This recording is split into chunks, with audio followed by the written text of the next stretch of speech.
Hi guys, this is the Conley Clan and I'm Raya. Last time we talked about our very first foster care placement, which was actually our very first adoption as well.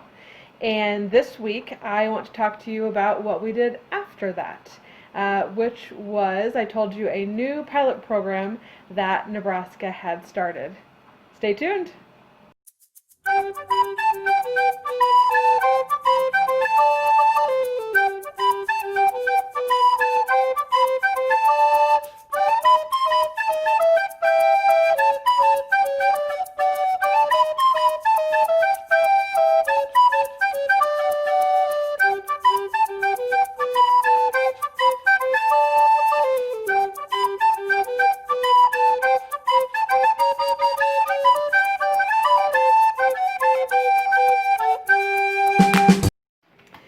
So after Shaun and I did our adoption, we thought that we were going to close our fostering license.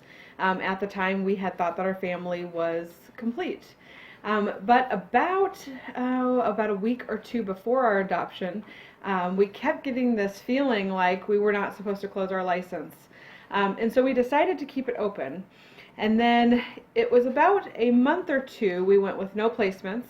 And we got a call from our foster care consultant, and she told us about a new program that the state of Nebraska was doing, where they were having, it was called the 5-day stay program, and they would have really tough kids that are hard to find placements for come and stay in our home, so that way they had an extra 5 days to find a placement for them.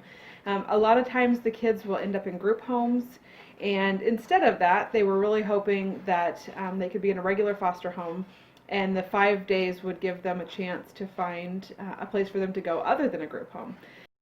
So we signed up for the program through our agency, and our placements ended up being all teenagers, and they ranged anywhere from 13 years old all the way up to 18 years old, because in the state of Nebraska you're not an adult until you're 19, and so the kids stay in foster care all the way up until they turn age 19.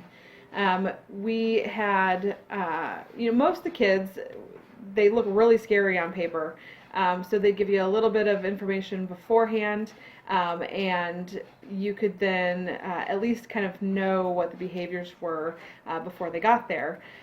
Most of the kids, I feel like, honeymooned, but what normally happened is that you would get a child in your home. They would be there for the 5 days, and then they still would not have found a placement for them, and so they would ask to extend it for another 5 days.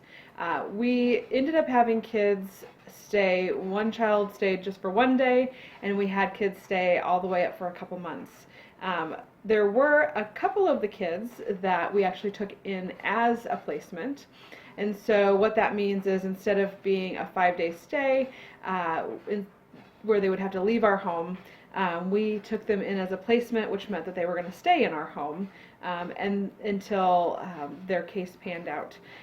Some of the kids would move on, and they would go to other foster homes, or some would go up for adoption, and some kids, they ended up just aging out of the system. But some of them we took in as placements, and then the others we just kept as 5-day stays, and then they would move on. When we would have the kids come into our home, we always had the same routine. We would first show them around the house, show them where their bedroom was going to be, and we had a girl's bedroom and a boy's bedroom. We would let them kind of unpack their things, and a lot of times the kids didn't come with much, which was really sad, and so they would just kind of unpack what they had with them. We would then take them upstairs, sit down at the table with our caseworker. We would go through expectations. We actually had a printout that we had on our wall that talked about house rules and what consequences could be. And we would go through paperwork, and once the caseworker left, we would then usually take the kids outside to our fire pit. And when we did the 5-day stays, it was from spring through fall. And so we were able to go outside and roast marshmallows with them, and we would ask them questions and learn more about them and then tell them about us.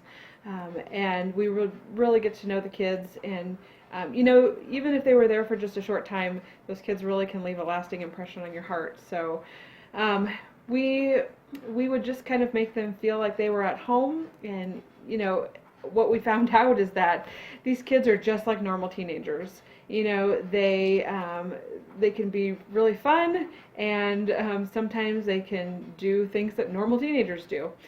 And so usually at the end of the night, we would find out if there was anything that they needed, and if there was, we would take them to the store and we would pick it up.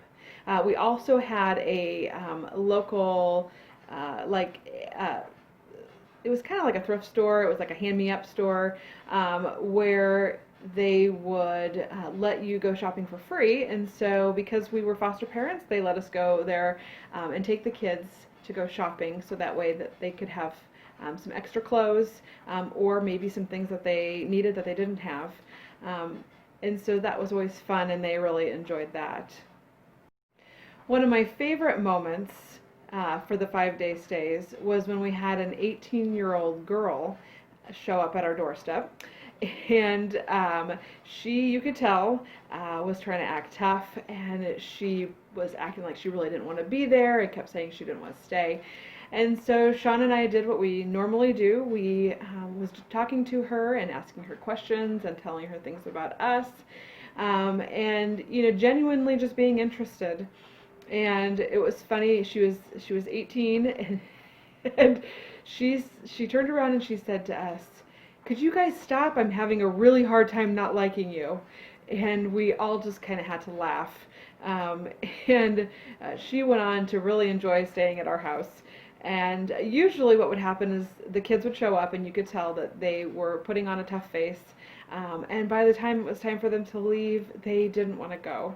And although it broke our hearts, we knew then that we must be doing something right, which always makes you feel good that you can help. After about 6 months of doing the 5-day stays, I had Shaun ask me to come look at something on his computer. And so I went over, and he showed me a picture of a sibling group of 6.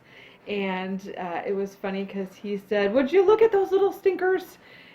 And he said that he felt like he was having a calling, that we were supposed to that we were supposed to foster and adopt a large sibling group.